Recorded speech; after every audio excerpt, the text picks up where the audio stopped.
Strendingur er einhvers konar margflötungur þar sem við erum með í raun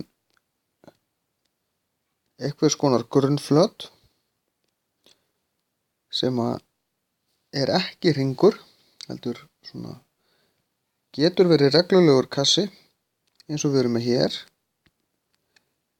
getur verið þríhyrningur, getur verið í raun trapisa og hvaða marghyrningur sem getur verið fimmhyrningur, sexhyrningur, í raun hvað sem er. En þetta er alltaf í svona þrívídd, ef við setjum lok á þetta þá getum við geymt eitthvað ofan í þessu. Þegar við reiknum rúmmál strendinga þá þurfum við að vita flatarmál grunnflatarins og hæðina á strendingnum, það er alveg sama hvaða strending við erum með.